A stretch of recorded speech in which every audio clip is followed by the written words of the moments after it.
Hello बच्चों, आज मैं आप लोगों को क्लास 12 का यूनिट नंबर फर्स्ट है जिसका नाम है ठोस अवस्था और वीडियो दूसरा। कल मैंने आप लोगों को समझाया था कि क्रिस्टलीय ठोस किसे कहते हैं, आप क्रिस्टलीय ठोस किसे कहते हैं, और उसका मैंने आप लोगों को उदाहरण भी देकर के समझाया था। तो आप लोग समझिए, आज मैं आप लोगों के लिए एक नया टॉपिक लेकर आया हूं जिसका नाम है क्रिस्टलीय ठोस और अक्रिस्टलीय ठोस में अंतर। ये हेडिंग बहुत महत्वपूर्ण है क्योंकि इसमें से हर एक टॉपिक अगर देखा जाए तो सबसे क्या है, महत्वपूर्ण है। तो हर एक टॉपिक को याद करना आप लोगों के लिए सबसे इंपॉर्टेंट चीज है। तो चलिए देखिए, आप लोग अगर गुण के आधार पर हमें देखना है क्रिस्टलीय ठोस क्या होते हैं, अक्रिस्टलीय ठोस में अभिकणों की व्यवस्था कैसी होती है।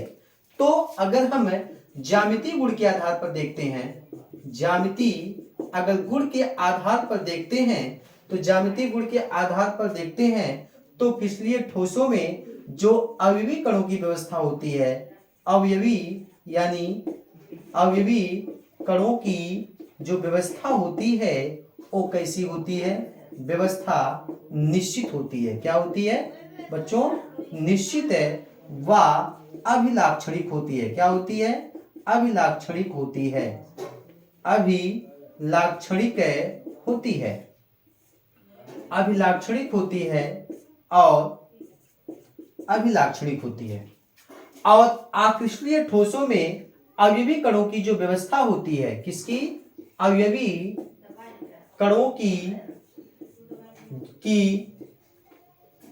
अवयवी कणों की जो व्यवस्था होती है वो कैसी होती है, अनिश्चित होती है। क्या होती है, अनिश्चित है व अनियमित होती है, अनियमित होती है, अनियमित होती है। बात समझ में आया? जैसे एक एग्जाम्पल के माध्यम से हम समझ सकते हैं कि Cl माइनस Na प्लस है, Cl माइनस है, Cl माइनस है, Na प्लस है, Cl माइनस है, Na प्लस है, Na प्लस है, Cl माइनस है, Na प्लस है, Cl माइनस है। अब फिर दीजिए Cl माइनस Na प्लस है, Cl माइनस Na प्लस। आप लोग देख रहे हो इसमें, अगर आप लोग इसमें देख रहे हो कि सोडियम के चारों, सोडियम आयन के चारों तरफ कौन है, Cl माइन आयन है।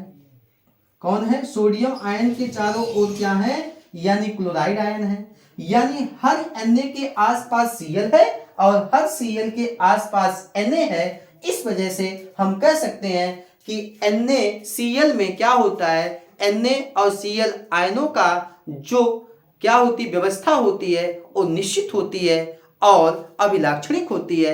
इस वजह से NaCl एक क्या होता है, क्रिस्टलीय ठोस होता है। ठीक है, अब हम समझते हैं अक्रिस्टलीय ठोस में अवयवी कणों की व्यवस्था क्यों अनिश्चित होती है, क्यों अनियमित होती है। तो आप लोग समझिए, एक उदाहरण के माध्यम से हम समझते हैं। अब इसको समझिए आप लोग, समझने देखिए, इसमें जो अवयवी कणों की जो व्यवस्था होती है वो यादृच्छिक होती है। क्या होती है, यादृच्छिक होती है। जैसे हम रबर का उदाहरण लेते हैं, रबर में क्या होता है कि अवयवी कणों की जो व्यवस्था होती है यादृच्छिक होती है, या कह सकते हैं अंटसंट होती है। इसी वजह से यह रबर क्या होता है, अक्रिस्टलीय ठोस होता है। मान लीजिए अगर कोई टायर है, उस टायर को आप लोग क्या करिए, जलाइए, तो उसका कुछ भाग जलता है और कुछ भाग आगे की तरफ नरम पड़ा रहता है। क्यों ऐसा होता है, क्योंकि उसमें कणों की जो व्यवस्था है वो अनियमित है। इसी वजह से उसका कुछ भाग जलता है और कुछ भाग आगे की तरफ नरम पड़ता है। क्या मेरी बातें समझ में आई? चलिए ठीक है, आप लोग इसको नोट करिए, फिर मैं आगे बताने जा रहा हूं, ध्यान से समझिए। आप लोग अगला देखिए, गुण देखना है किसके आधार पर, इनका हमें गलनांक और क्वथनांक देखना है। गलनांक व क्वथनांक, गलनांक व क्वथनांक। ठीक है, चलिए मैं इसको मिटाता हूं, आगे देखिए।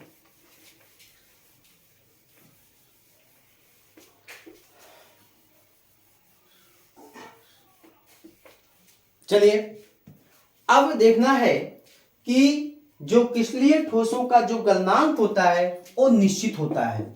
और आप लोगों से क्यों कोई पूछे निश्चित क्यों होता है, क्योंकि इसमें अविकणों की व्यवस्था कैसी होती है, निश्चित होती है। इसी वजह से जब अविकणों की व्यवस्था होगी तो गलनांक भी क्या होगा, निश्चित होगा, या क्वथनांक भी क्या होगा, निश्चित होगा। और जबकि अक्रिस्टलीय ठोसों का जो गलनांक व क्वथनांक होता है अनिश्चित होता है। अगर आप लोगों से पूछे अनिश्चित क्यों होता है तो आप लोग कहना कि अक्रिस्टलीय ठोसों में क्या होता है, तो ज्यामितीय गुण के आधार पर अविकणों की व्यवस्था निश्चित नहीं होती है बल्कि अनियमित होती है।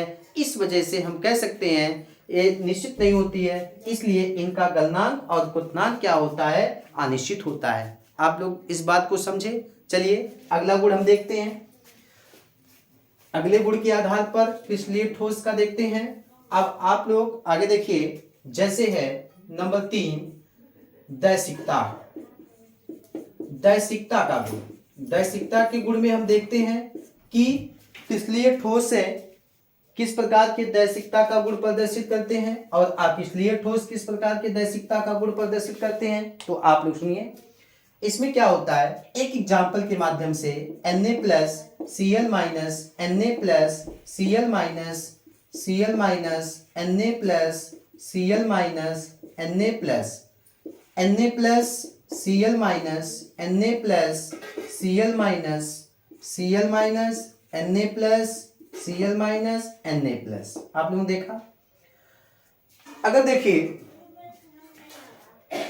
भिन्न भिन्न दिशाओं में देखने पर, भिन्न भिन्न दिशाओं में देखने पर अगर क्या होता है कि भिन्न भिन्न प्रकार के भौतिक गुण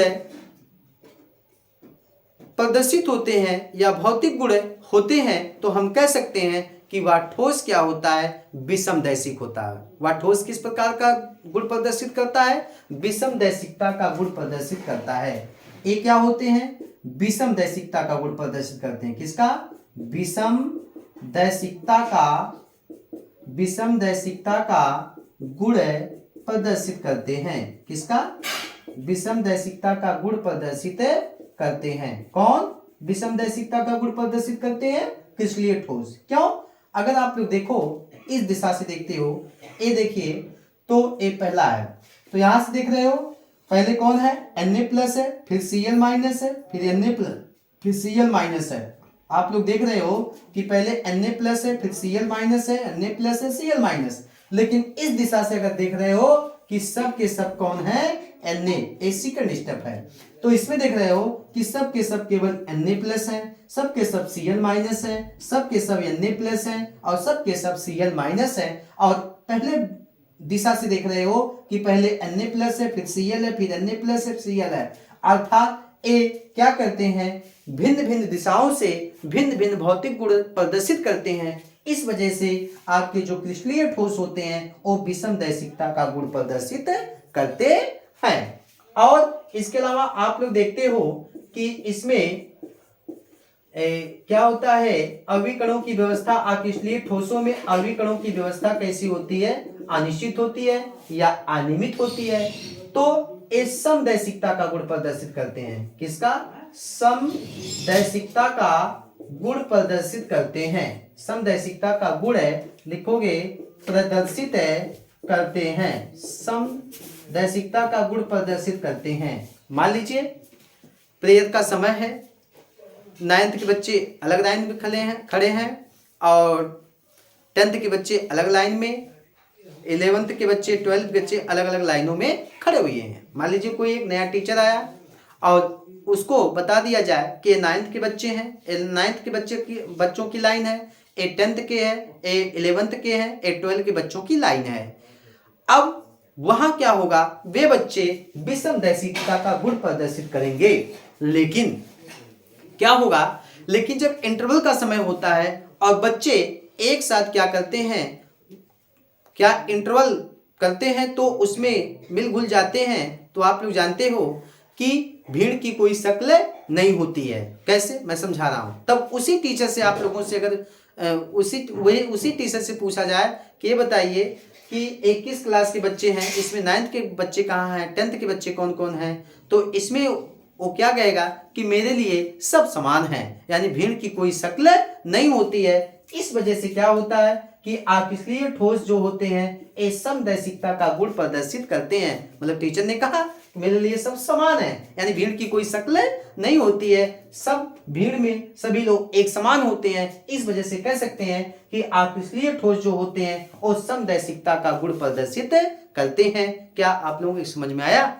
आप जरूर कमेंट करिएगा। चलिए आगे मैं आप लोगों को बताता हूं अगला गुण, नोट करिए।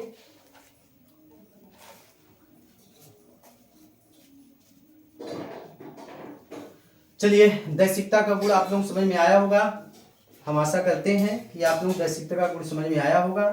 अगला गुण देखते हैं, चौथा गुण क्या है इसका।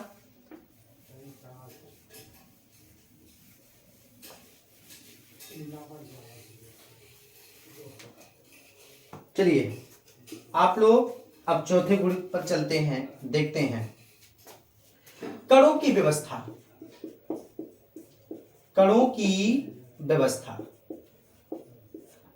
क्रिस्टलीय ठोसों में कणों की व्यवस्था कैसी होती है, चलिए इस बारे में हम समझते हैं। अब जानते हो जब अवयवी कणों की व्यवस्था निश्चित और नियमित होती क्रिस्टलीय ठोसों में, तो आप लोग कह सकते हो कि जो कारीगर होता है वह ईंट को एक नियमित और अभिलक्षणिक कणों को व्यवस्था में रखेगा तो एक लंबी दीवार का निर्माण करेगा। तो आप लोग कह सकते हो कि क्रिस्टलीय ठोसों में अवयवी कणों की व्यवस्था कैसी होती है, यानी दीर्घ परासी। क्या होते हैं? दीर्घ परासी। और इनमें क्रिस्टलीय ठोसों में अवयवी कणों की व्यवस्था जो होती है वो कैसी होती है? लघु परासी। कैसी होती है? लघु परासी। क्लियर? चलिए इस बात को भी आप लोग नोट करिए। अगला देखिए पांचवा आप लोग देखना है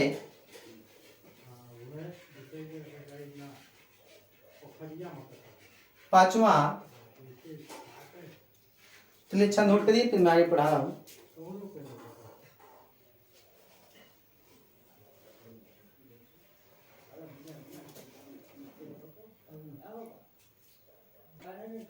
हाँ बच्चों, पांचवा गुण है विदलन गुण। विदलन गुण, चलिए देखा जाए कि विदलन गुण के आधार पर क्रिस्टलीय ठोसों का विदलन कैसा होता है। इनका अस्पष्ट विदलन होता है। क्या होता है? अस्पष्ट विदलन होता है। क्रिस्टलीय ठोसों का अस्पष्ट विदलन होता है, और जबकि क्रिस्टलीय ठोस अस्पष्ट विदलन गुण प्रदर्शित करते हैं। अस्पष्ट विदलन गुण प्रदर्शित करते हैं। अब हम समझाते हैं आप लोगों को। जैसे पनीर होता है, अगर पनीर को आप किसी धारदार चाकू से काटोगे तो धारदार चाकू से काटने पर पनीर का जो सतह होता है वो सपाट होती है और चिकनी होती है। तो इस वजह से जो पनीर होती है वह अस्पष्ट विदलन गुण प्रदर्शित करती है। तो हम कह सकते हैं कि पनीर कौन सा ठोस होगा? क्रिस्टलीय ठोस होगा। बात समझ में आया? और हम लेते हैं रबर को अगर किसी धारदार चाकू से काटोगे तो धारदार चाकू से काटने पर कि रबर की जो सतह होती है वो चिकनी और सपाट नहीं होती है बल्कि खुरदरी होती है। इस वजह से हम कह सकते हैं कि रबर जो होता है अस्पष्ट विदलन गुण प्रदर्शित करता है। जब अस्पष्ट विदलन गुण प्रदर्शित करेगा तो आप लोग कह सकते हो कि रबर क्या होता है? एक अक्रिस्टलीय ठोस होता है। ये बात आप लोग समझ में आई होगी। चलिए मैं अगला गुण बताता हूं। आप लोग समझे कि कणों की व्यवस्था क्या होती है, यानी क्रिस्टलीय ठोसों में कणों की व्यवस्था दीर्घपरासी होती है, क्रिस्टलीय ठोस में कणों की व्यवस्था लघुपरासी होती है। और विदलन गुण के आधार पर देखा जाता है तो जो क्रिस्टलीय ठोस होते हैं अस्पष्ट विदलन गुण प्रदर्शित करते हैं, और जो अक्रिस्टलीय ठोस होते हैं अस्पष्ट विदलन गुण प्रदर्शित करते हैं। अगला देखते हैं हम नंबर 6, यानी 6वां गुण देखते हैं शीतलन वक्र, जिसका नाम है शीतलन वक्र। देखिए शीतलन वक्र है, आप लोग समझिए। जैसे क्या होता है, एक ग्राफ के माध्यम से हम समझाएंगे, ठीक है। देखिए ये क्या है, x अक्ष है, और x अक्ष को हम क्या मानते हैं, तापमान समय मानते हैं, और y अक्ष को हम तापमान मानते हैं, तापमान।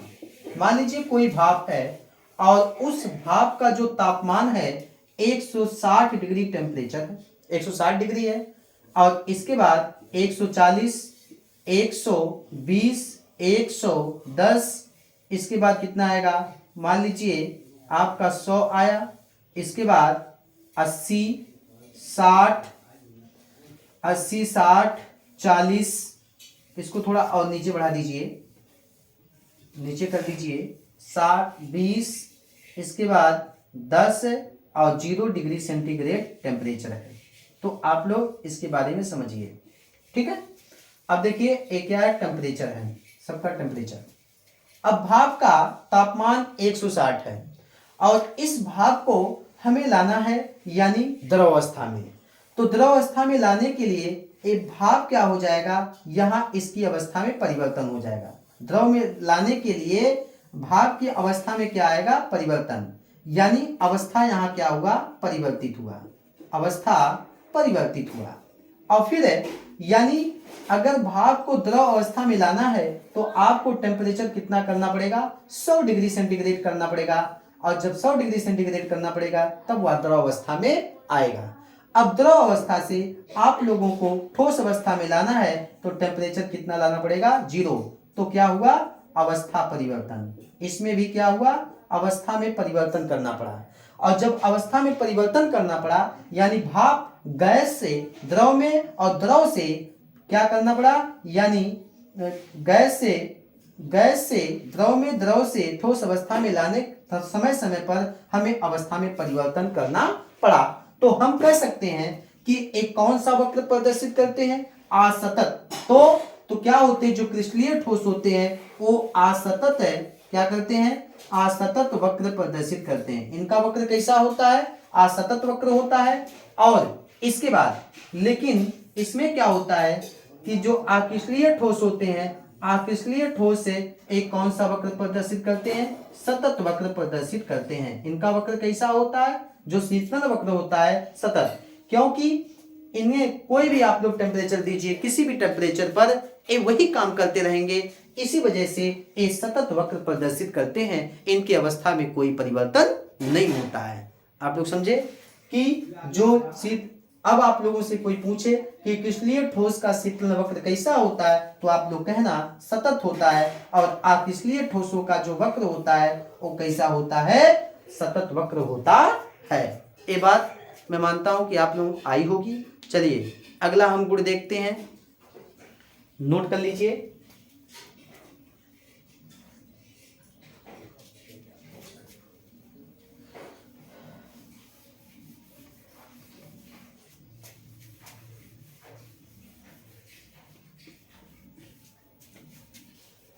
आप लोग समझ में आया होगा, आगे देखिए आप लोग। हाँ अगला देखिए गुण नंबर 7 है, यानी प्रकृति। जो क्रिस्टलीय ठोसों की प्रकृति होती है वो वास्तविक होती है। कैसी होती है, वास्तविक। और अक्रिस्टलीय ठोसों की प्रकृति कैसी होती है, आभासी।